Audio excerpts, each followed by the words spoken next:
Assalamualaikum warahmatullahi wabarakatuh dan salam sejahtera. Pertama sekali saya ingin menerangkan tentang Community Based Ecotourism Development and Local B40 Community Empowerment merupakan salah satu penyelidikan di bawah bidang sains sosial yang menekankan tentang aspek pembangunan golongan belia B40 setempat. Penyelidikan ini merupakan kesinambungan daripada program penghayatan alam dan pemeliharaan flora dan fauna yang telah diadakan pada 25 hingga 27 Julai 2017 bertempat di Hutan Ipoh Sekayu, Terengganu. Program ini telah dirancang bagi menarik perhatian golongan belia B40 tempatan untuk menyertai secara aktif dalam kerjaya sebagai pemandu pelancong alam semula jadi dan menjadikannya sebagai kerjaya pilihan utama bagi mereka. Kerjaya tersebut dilihat mempunyai prospek ekonomi yang tinggi bagi masyarakat tempatan. Selain itu juga, jumlah pemandu pelancong alam semula jadi dilihat masih berada di bawah purata yang diperlukan. Jadi, tujuan utama penyelidikan ini adalah membiayai komuniti tempatan yang terpilih untuk menyertai kursus untuk mendapatkan lesen sebagai pemandu pelancong alam semula jadi atau lebih dikenali sebagai nature guide, dan menyediakan mereka dengan pengetahuan yang berterusan untuk meningkatkan taraf kerjaya mereka. Terdapat 4 objektif yang telah digariskan dalam menjalankan penyelidikan ini. Pertama, meningkatkan ilmu pengetahuan berkaitan dengan flora dan fauna, memberikan kesinambungan ilmu yang berterusan kepada para peserta. Ketiga, memupuk golongan belia untuk terlibat dalam kerjaya sebagai pemandu pelancong alam semula jadi. Keempat, menekatkan diri peserta dengan ilmu-ilmu pengurusan seperti pengurusan kewangan, pengurusan perniagaan dan juga sumber manusia. Projek penyelidikan ini terbahagi kepada 3 fasa utamanya. Pada fasa pertama, penyelidikan ini telah membiayai selama 38 orang komuniti tempatan untuk menjalani kursus sebagai pemandu pelancong alam semula jadi yang diadakan selama 17 hari bertempat di Peladang Agro Setiu Resort, Terengganu. Dengan penganjuran kursus tersebut, para peserta didedahkan dengan satu modul pembelajaran yang telah disediakan oleh Jabatan Perkhidmatan Malaysia yang mengandungi 34 topik pembelajaran serta latihan amali.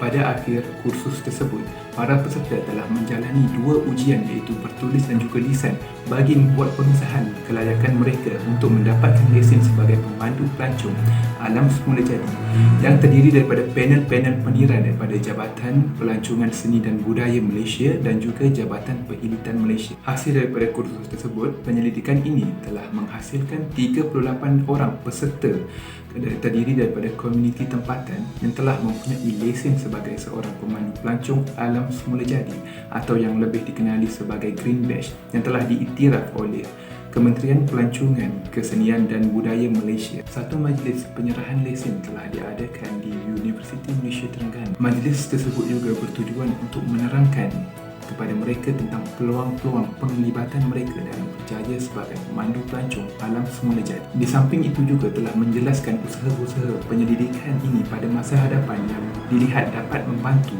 pembangunan kerjaya mereka. Pada fasa kedua, penyelidikan ini telah menganjurkan 2 bengkel yang bertujuan mengembangkan lagi kemahiran dan juga potensi mereka yang akan dapat membantu dalam kerjaya mereka sebagai pemandu pelancong alam semula jadi. Bengkel pertama iaitu Bengkel Business Model Canvas dan Rancangan Perniagaan yang telah diadakan di Universiti Malaysia Terengganu selama 3 hari yang telah disertai seramai 38 orang peserta yang terdiri daripada pemandu-pemandu pelancong alam semula jadi.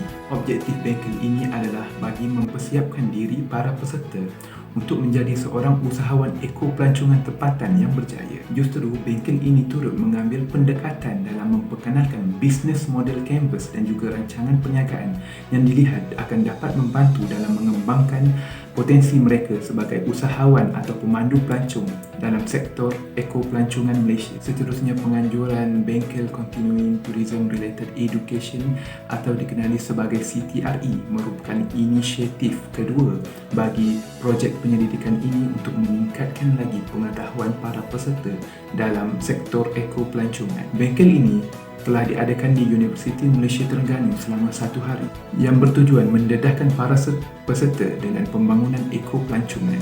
Dengan penganjuran bengkel CTRE tersebut, para peserta telah membangunkan beberapa pakej eko pelancongan yang berpotensi dan sekarang ini pakej-pakej tersebut dalam proses untuk mendapatkan hak cipta.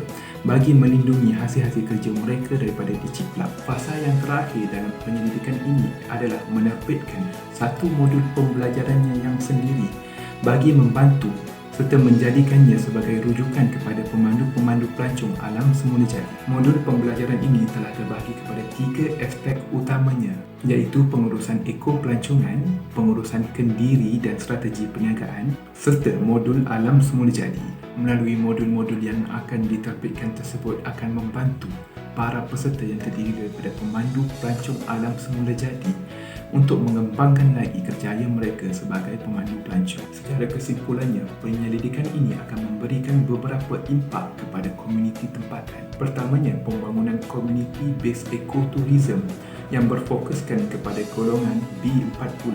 Kedua, menerapkan ekonomi yang berteraskan pengetahuan kepada komuniti tempatan melalui latihan, pendidikan pelancongan dan ekopelancongan.